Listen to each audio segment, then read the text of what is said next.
Hello, everyone. Welcome to this week's episode of At the Boundary, the podcast from the Global and National Security Institute at the University of South Florida. I'm Jim Cardoso, Senior Director for GNSI, and your host for At the Boundary. Today on the podcast, our special guest is author Sean Wiswesser, who's recently written a book exposing the dysfunction inside the Russian intelligence system. In a comprehensive study of Russian espionage and subversion tactics, he'll reveal stories about the structural culture, some might call corruption, embedded throughout Russia's intelligence system.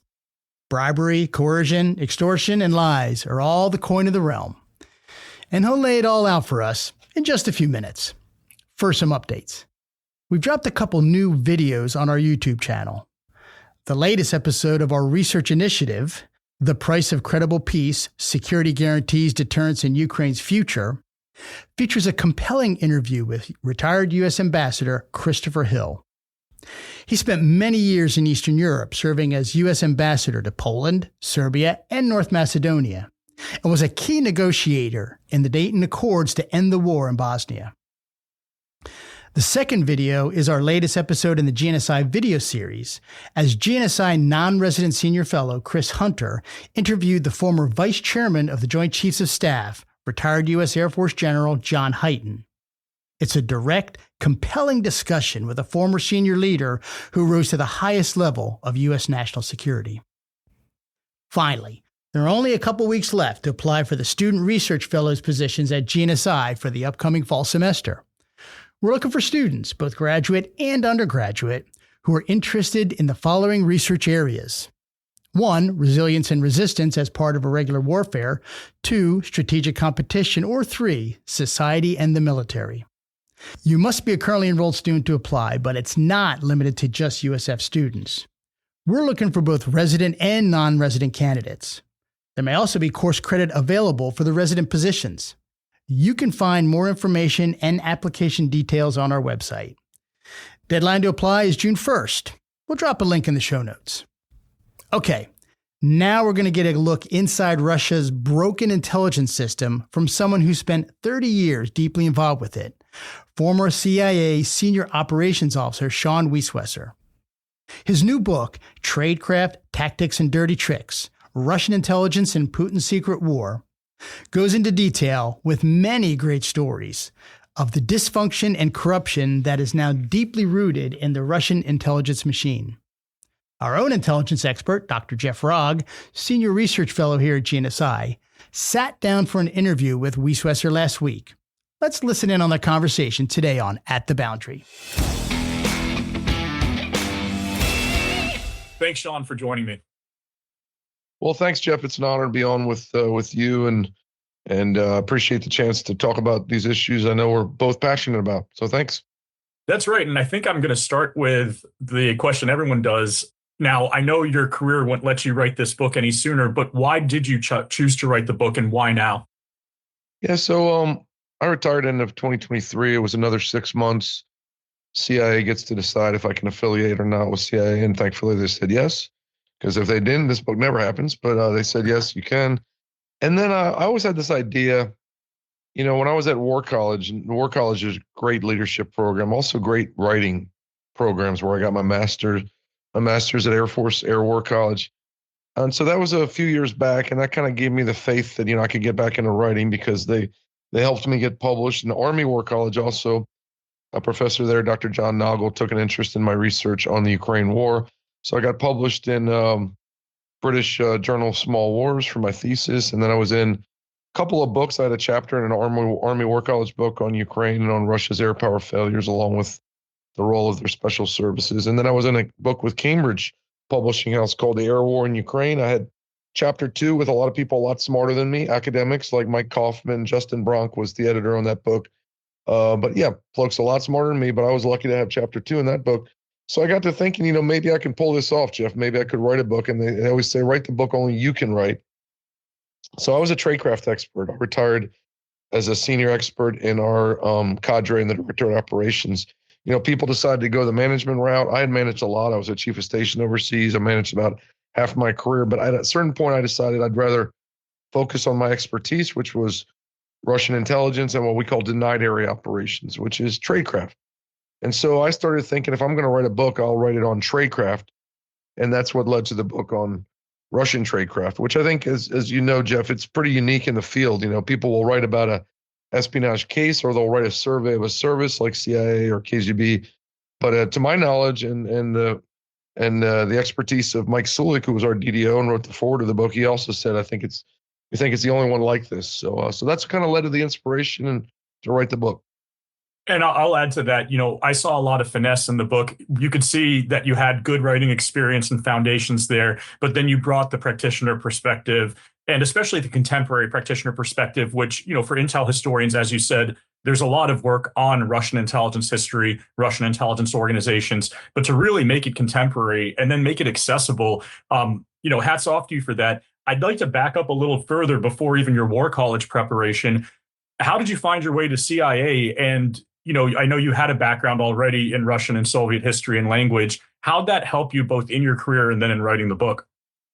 Yeah, so I studied Russian language starting in high school. I had 4 years at a boys' prep school I went to called the Hill School in Pennsylvania. I was very fortunate to get a chance to go there. I won a scholarship to go there. It was not from a family of wealthy means, but I got to go to this great boarding school that had awesome language programs. So I did 4 years of Russian, and that really gave me a leg up for my later career in the intelligence community. Continued on with Russian in college. I got a double BA. History was my first focus, but then Russian and Slavic linguistics. And so the difference Russian made for me, Jeff, is, my later career, if I was trying to meet a Russian, what we call a bump, in the diplomatic circuit or otherwise, they didn't immediately know I was an American. They could tell I was a foreigner, of course, but they were usually taken aback that I was an American. They'd say, "Whoa, wait a second. What, do you have Russian family?" They're very suspicious, but in a good way. They were curious. Well, then in my career debriefing Russians, which I detail a lot in the book, and I mentioned in the book, it led to instant rapport, particularly when I could explain to Russians that I wasn't an emigre, because intelligence officers don't necessarily trust fellow Russian emigres or anybody with that history. But when I explained, no, I just studied the language. When I would use it during debriefings and when I used it in operational work, it was a huge asset to be able to speak their language. As Russians say, "Чем дышит человек," what does a person breathe? How do they understand? It was a huge asset in my career. So the language was critically important. I always tell young folks out there, anybody listening to this, interested in careers in intelligence, you have to have the language and understand the culture. It's so important to being a really good case officer. There are those that don't have it and still succeed. But I think really to get into this profession and be a good intelligence operations officer in particular, you have to have the language. So yeah, that's a little bit about my background, how the language kind of bled into my career. Started as a foreign service officer for a bit, then it continued to bulk of my career. The other 2 decades plus of my 30-year career in intelligence was with CIA's Director of Operations. So. That's great background. And I actually have Russian in my background too, on my grandfather's side, and I still have a lot of his Russian books. And that was something that I noticed. You made an effort to distinguish between the Russian people and Russian intelligence. And the Russian people are fiercely proud, their heritage, their culture. When I interact with Russians and talk about Russian literature, Ivan Turgenev, Nikolai Gogol, you can see their eyes kind of light up because they're also not really used to it. How can you go back to explaining how that understanding and distinction helps you dealing with both the Russians as a people and then separating that from the Russian intelligence services, but also recruiting them? Yeah, good point, Jeff. Very good question. Thank you. I make the point in the book, as you know, from the very start of the book, I quote Lermontov, in the dedication. I was a Russian literature major. I studied 19th century Russian literature, and I love it. We're not at war with the Russian people. The Russian people and the Soviet people, for that matter, suffered more from their security services and still do than anyone else, except arguably the Ukrainians right now, because the Ukrainians are suffering horribly in an unjust war Russia started. But listen, the Russians suffered too. So I don't preach hatred against the Russian people. My own wife is part Russian and Ukrainian, along with Lithuanian. But it's their security services that have kept the people down. It's their security services that are waging this secret war against the West and have been for decades. And that's the focus of the book and the tradecraft in the book. But I think it's important to make the distinction. We're not them. We don't hate people. The Russian intelligence services are bigoted. They're racist for the most part. Certainly very sexist. They're xenophobic. They're very Russia-centric as services. And that's their fault. That's their weakness. Our strength is a diversity of our culture, the diversity of our intelligence community, the fact that we've been able to get past a lot of those problems in our own services. When I came into the intelligence community in the mid-90s, let's just say we've come a long way in terms of diversity since then. So those are our strengths as democracies. That's what they don't have going for them. But yeah, we don't hate the Russian people. That's not what this is about. This is about a secret war with their intelligence services. And they declared it on us, Jeff. It was declared a long time ago against us. Let's dig into that point, because something else that's a theme throughout the book is the corruption of the Russian intelligence services. And that seems to be a key vulnerability, as well as just their MO. Can you talk more about how you exploited the corruption in the Russian intelligence services and perhaps, relate it to the vulnerability that they might have today? Yeah, thank you, Jeff. All of the cases I discuss in the book, I give a lot of anecdotes and experiences. As you mentioned earlier, thanks for noting, and it is a unique thing about the book. It was kind of an afterthought to me, by the way, including all that lived experience. I first wrote the book so CIA would clear it. I documented, I cited it heavily. It was kind of fairly academic style, even though I'm not an academic. But then I added in a lot of this lived experience, and that's what a lot of people write up in reviews, including professional reviews now. We've had a number of them where folks have said, wow, this is a real strength of the book. This is how they think. So corruption bleeds through everything they do. Jeff, any Russian intelligence officer I've ever met, worked with, debriefed, all of them know it. It's just a part of their services. I detail, as you know, so many anecdotes in the book, starting with at their academy. And I give that story in the just for a flavor for your listeners. I hope they'll buy the book and enjoy it. It's a great read. It benefits Naval Institute Press, which is a nonprofit, by the way. Jeff, none of us make books writing for academic presses, but I'm honored to be with Naval Institute.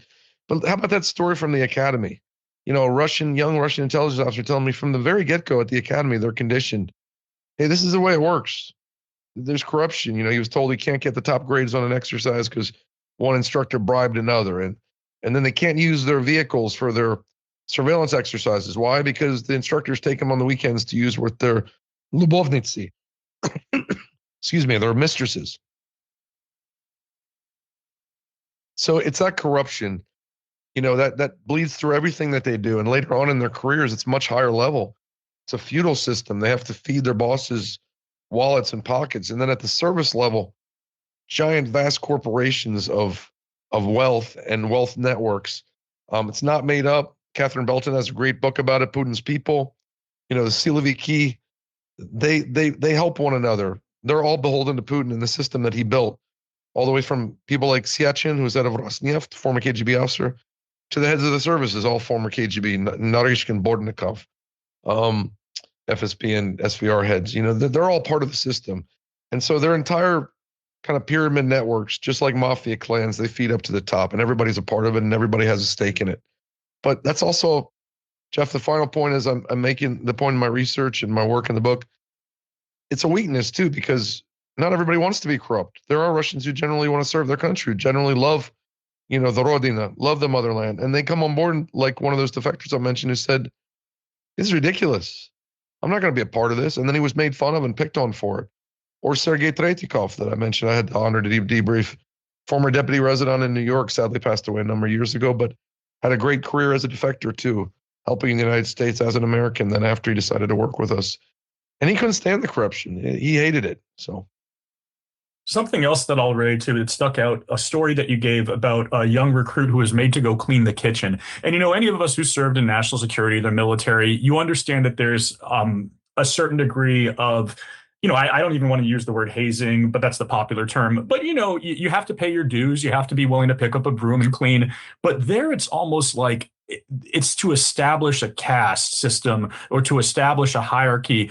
And a lot of what we do too with GNSI is directed at students. So could you distinguish, especially for our students who want to enter American national security institutions or the intelligence community, the differences that you see between, recruiting, training, selecting, and also just, cultivating intelligence officers in the United States as professionals versus in Russia? Yeah, Jeff, good point, especially for your younger listeners, those interested. I encourage your interest in the intelligence community. We need smart, talented young Americans to choose to serve in the intelligence community and our military for that matter. So I certainly commend any that are thinking of that. There are no comparisons really to be made between our system, which is built, excuse me. So our system is built as a meritocracy. Whatever faults we have, Jeff, you and I both know. I have young talented applicants come to me, talk about CIA, and they say, "Hey, any connections you got?" I say, "No, sorry, we don't work that way." You're gonna have to apply on the internet, and be glad you can apply on the internet. Back in my day, by the way, in the '90s, you wanted to apply to the intelligence community. There was no internet like that. You had to get a paper application. It was hard. But the Russian services is the polar opposite. It is who you know, as I relate in chapter 2 of the book. It is who you know. Can somebody put in a word for you? Do you got a relative? Anna Chapman, the famous ghost stories, Russian illegal who was a disaster with her Tradecraft. Her father was a KGB officer. So in their system, it's all about the networks, the extended networks. Just like Putin's power is held onto by those Siloviki, those inner KGB veterans that he worked with. So again, whatever faults we have, I used to tell the story at the farm that you were just mentioning about hazing. I tell my officers at the farm, what the story I just related, you think you have it tough, you think we're difficult. The farm is our training academy, by the way. I won't say where it's at, but that's the term. Everybody knows it's out in the media, called the farm. And I was an instructor there. And I said, you think you have it hard? How about this story of a Russian intelligence officer I worked with? He got top grades on an exercise, and he was told, nope, you're not getting Piat Balov. You're getting the equivalent of a B. Says there's an instructor. Why? Well, because the FSB surveillance teams you were working against were being evaluated by their equivalent of an inspector general today. And their instructor gave me a case of vodka. I can't make them look bad. Here's 2 bottles for you. Keep your mouth shut and get used to it. That's the way it's going to work for your whole career. I mean, imagine, not only would we not do that, but be an IG investigation, a huge scandal. But that's just the way the Russian intelligence services work. That's part and parcel of there. So the hazing that you talk about, there's hazing in the Russian military, brutal hazing. They call it dedovshchina, and it's notorious. The Russian intelligence services have a different version of that. I think in some of the elite tier 1 units that they have the equivalent of, like Tier U Spetsnaz, I'm sure it's exactly the same as the Russian military. I'm sure they literally beat their recruits, haze them that way. But the hazing I related was mental hazing, picking on this young officer, go clean the kitchen boy. And as he related to me later as a defector, he's like, I guess I got even with them. Showed them who kitchen boy was, didn't I? I said, well, yes, you did. You most certainly did. Talented, smart young officer who wanted to serve his country. And he was picked on because he didn't go along with the corruption. He didn't want to be a part of it. Just wanted to be a talented young officer. And that's not enough in the Russian system. And that's why, Jeff, we're always going to win, because our message is better. It's not idealistic. I say that sometimes. I had a foreign interview last week. I mentioned in one of the comments in the chat, I try not to look a lot because there's sometimes a lot of Russian trolls, by the way. But one of the comments is, oh, you expect us to believe it doesn't exist in the CIA. Well, it doesn't. Okay. I don't know of a single instance in my career where a manager would get away with telling a junior officer, go clean the kitchen boy. Doesn't happen. So we do try our best to take care of our officers. We try to encourage a meritocracy, and that's our strength. And that's not their system. That's not the Russian system. Thanks for speaking directly to the students too, Sean, there, because it's hard to convey, and it's a message that, even as an American historian, I always try and underline, which is we're still the good guys. And you have to understand that going in, and having that comparative understanding that you have from observing it actually does help, because then you really understand who you're dealing with on the other side. This raises another question, though. And it's a very contemporary one, both in the U.S. intelligence community, but also as we see the way Russian intelligence has perhaps steered Putin in the Ukraine war, and that's politicization. So, that's a common concern in the U.S. intelligence community, is politicization with American policymakers. How does politicization work in Russian intelligence? Because it almost seems like corruption is just baked into the system. Like, you're expected to politicize intelligence for the government or the regime. Yeah, good question. So I think this is most evident in my research on the Ukraine war, which I detail in chapter 10 of the book, one of the largest in the book. The Russian intelligence service's inability to give unbiased, balanced analysis to the president, especially the FSB, whose fifth service within the FSB, that's how they call their departments now. Of course, their fifth department now is called a fifth service, because they're so huge, by the way, as a bureaucracy, approaching 500,000 officers. That's how giant they are, 400,000 officers, including 200,000 from the border guards troops under the FSB. We have nothing to compare to that, Jeff, as large as our bureaucracy is. So we are the good guys. They're the bad guys because they're corrupt again, and they're corrupt in their thinking. Everything flows from the poison tree, all the fruit from the poison tree. So in the run-up to the Ukraine war, what we know is that the FSB's Fifth Service was giving the president a lot of false prognostications of quick victories and quick, easy success, and we pounding their chest. We got this, Mr. President. This isn't just Sean's opinion. This leaked out in the Russian blogosphere quite a bit, as you know, Jeff.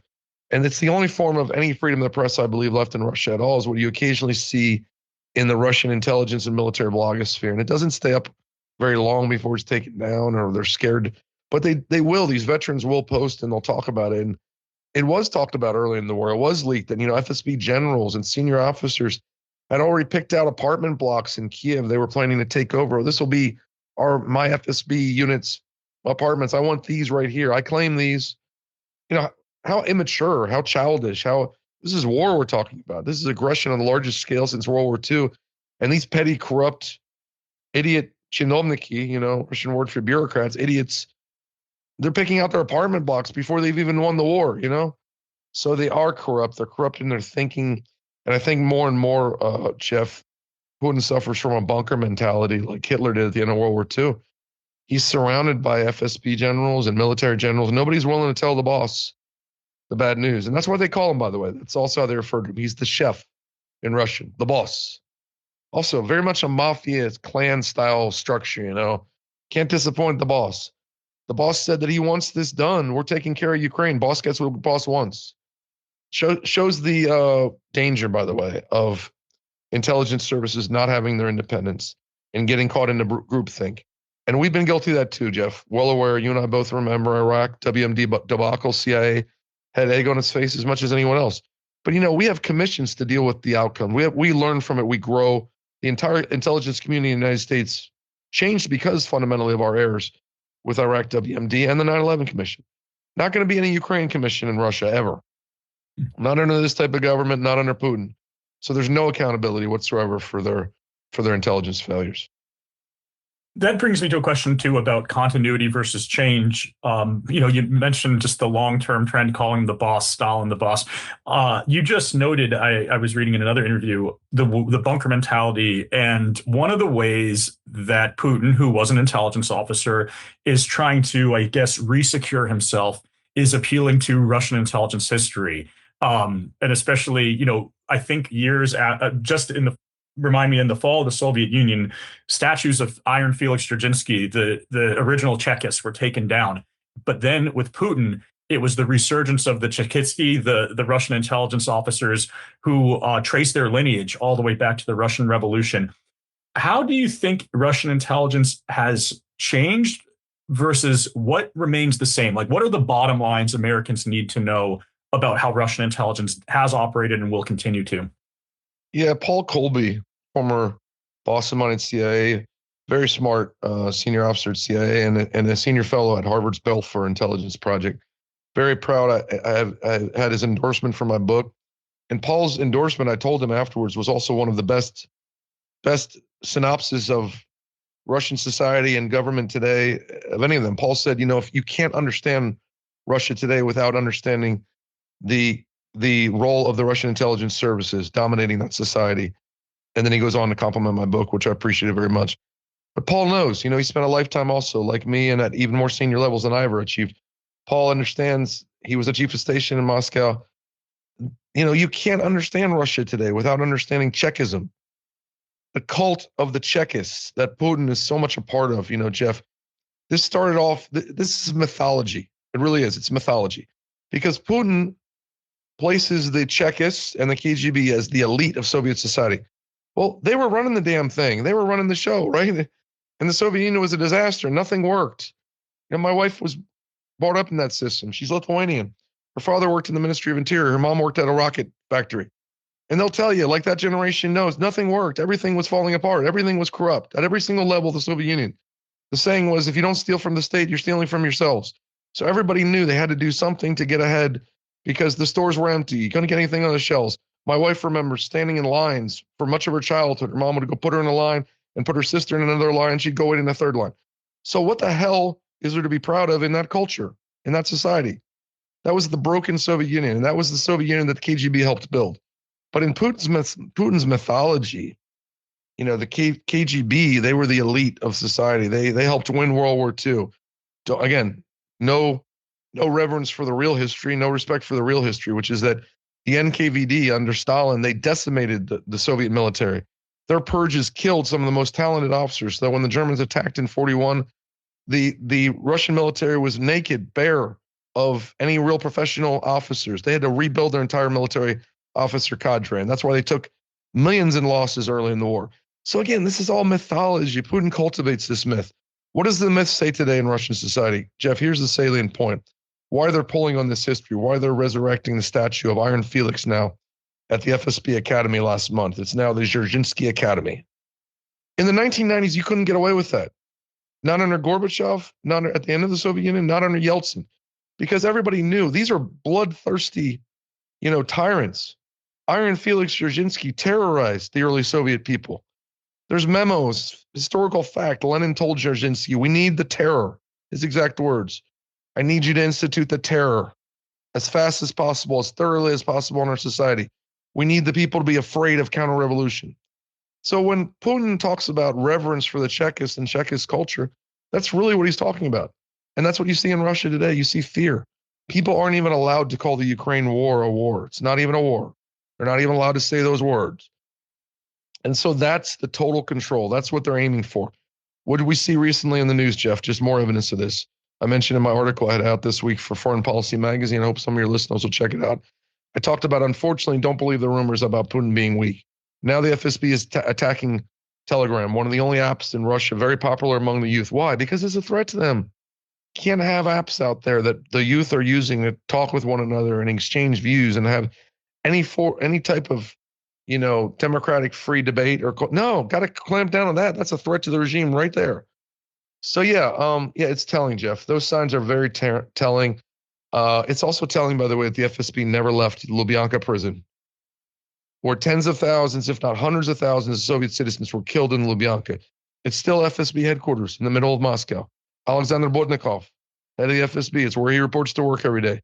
In democracies, we'd be ashamed. In Lithuania, by the way, tribute to my wife's people, Lithuanians, they turned the KGB headquarters there into a living memorial. It's a museum to the atrocities. And I took my sons there. I said, don't ever forget what happened to your mom's people. Her own great-grandfather was executed by, unfortunately, the SS. They suffered at both hands of oppression, the Germans and the Russians. So don't ever forget it. This is the cost of oppression. This is the cost of repressive regimes. So good for the Lithuanians. The entire building is a memorial. And as you walk around the building, there's names of those thousands of people that died in the building. Too bad they don't have that in Russia, Jeff. Too bad they don't have that as a remembrance. And I'll add that my grandfather was Lithuanian. So that I understand exactly that. Yeah, you relate. You know what I'm talking about. Yeah. That's right. And that makes me, I want to bring it then back to the United States, because I do think it's important for listeners to understand what is going on there, the terror that Russians experience, the pride they still have in their culture. So how do you see Russian active measures? I mean, that's what we're all talking about, here in the United States, and you use a term that I like, politology. How do you see Russian active measures trying to basically drag us down? Here is demoralize us, make us feel like the bad guys. How's that working, and what do you think the success is? Thank you, Paul. Thanks for being an astute reader of the book, Politology, what I call SVR politology. It's my term because I don't know a better way to say it, but they train their officers in the Russian Foreign Intelligence Service, the SVR. They have an entire directorate devoted towards information warfare. It's also telling, as an information warfare tactic, they changed the term. For decades of the KGB and in modern times, they called them active measures, активные мероприятия. Now they call them мероприятия содействия. These are measures of support. Excuse me. The directorate in the SVR is called the Directorate of MS, мероприятия содействия. I don't think that's not so subtle change. They don't want even the term active measures to be used anymore. They know there's more awareness after the 2016 election, particularly in the U.S. What are we talking about here, Jeff? Active measures. I believe it's one of the most important messages I'm trying to get out with the book. Democracies are an existential threat to the Putin regime in Russia today. They're also a threat, by the way, to Xi Jinping in China. Same thing. But I'm a Russia person. I focus on Russia. Active measures, information warfare by the Russians is intended to subvert our democracy, not for or against fundamentally any one individual candidate. My book's apolitical. You know that, Jeff. I don't mention any presidents in my book. That's right. The attack is against our democracy. The attack is to get Americans to fight one another, to fight over ridiculous, stupid myths like Venezuelan voting machines, were they rigged or not. Former Attorney General Barr said in his words, it's bullshit. It's complete bullshit. His words. But we still have Americans now, years and years after that election, still debating, oh, geez, can we trust our election systems? Can we trust the states? By all means, we need to be vigilant, but we can trust the states. They carry out free and fair elections. These are dedicated workers who don't deserve to be attacked, by the way, in any form or another. Why do the Russians attack them? Why are they coming at them with active measures? They don't want Americans, and particularly the youth listening out there. I talk to a lot of university groups nowadays, and I stress to them, you're more the target of Russian intelligence and Chinese intelligence than any other group in the United States, because they want to convince young Americans, don't bother going to the polls, or young Brits. The Russians attacked Brexit in 2016. They have a government report on it, a finding, which I cite in my book. They don't want Brits to go to the polls. They don't want Europeans to trust democracy. Look at how the SVR was attacking the elections in Hungary most recently. The services there were reporting on it. The SVR active measures, again, trying to attack their elections. So they have that cynical view that there are no such things as free and fair elections anywhere. So they don't have them in Russia, but nobody really does anyway, right? That's their message, Jeff. That's what they want to try to push out. The best thing we can do as Americans is be aware of their tactics, be aware that they're out there meddling in social media. They're out there trolling. And what they did in the 2016 election, which was documented by the DNI report and the Senate SSCI report that Marco Rubio was a part of, he signed off on that report. Those were bipartisan reports. What did they find? Yeah, they were meddling by the millions and millions of impressions on sites like Facebook. But what they did back then, Jeff, in 2016, largely by human fake personas on social media, cognitive warfare now amplifies 10,000 or 100,000 fold. So this is an existential threat to our democracies, Jeff. I'm glad we had a chance to talk about it, especially here towards the end of the podcast. I appreciate it. Yeah, I couldn't ask to end on a better note than that and that message. So, thank you very much, Sean. I want to say to the listeners, I have an intelligence history background, and both from an intelligence history standpoint, from contemporary intelligence studies, and then through the lens of a career professional, it's an excellent read that brings all those strands together. So I highly recommend it. Well, thank you, Jeff. Thanks for the opportunity to talk with your listeners and your very esteemed followers and audience. A lot of respect for your group. Thank you for you and your team putting this together. Again, the book's called Tradecraft, Tactics and Dirty Tricks, Russian Intelligence and Putin's Secret War. It's a war being waged against us. I wrote the book for awareness about it. The book's out with Naval Institute Press, and you can find it on all your sites out there, Amazon and others. Proud it's been a bestseller on Amazon for about 2 months now. So thank you, Jeff. It's been an honor. Special thanks to our guest today, former CIA Senior Operations Officer turned author, Sean Wiswesser. His new book, Tradecraft, Tactics and Dirty Tricks, Russian Intelligence and Putin's Secret War, is currently ranked number 3 on Amazon's bestseller list in the Russian and Soviet politics category, and ranked in the top 20 in several other categories. Our thanks as well to our own Dr. Jeff Rogg for conducting that interview.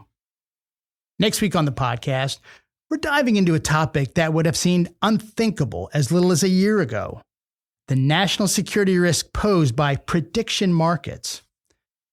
While technically not gambling, the betting community now has the chance to wager on things like, say, missile strikes in Israel. That exact scenario, in fact, was the central theme of a New York Times article 3 weeks ago. The authors of that article, Dr. Sean Guillory and Amy Nelson, will be our guests next week. If you don't want to miss that episode or any other episode, be sure to like and subscribe to At the Boundary on your favorite podcast platform. And we thank you for sharing some time with us today. You can find GNSI on YouTube, LinkedIn, and X. Be sure to follow, like, and subscribe. Tell your friends and colleagues as well.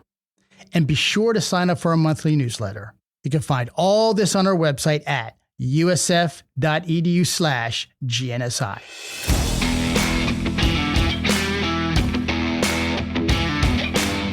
That's going to wrap up this episode of At the Boundary. Each new episode will feature global and national security issues we found to be insightful, intriguing, maybe controversial, but overall, just worth talking about. I'm Jim Cardoso, and we'll see you at the boundary.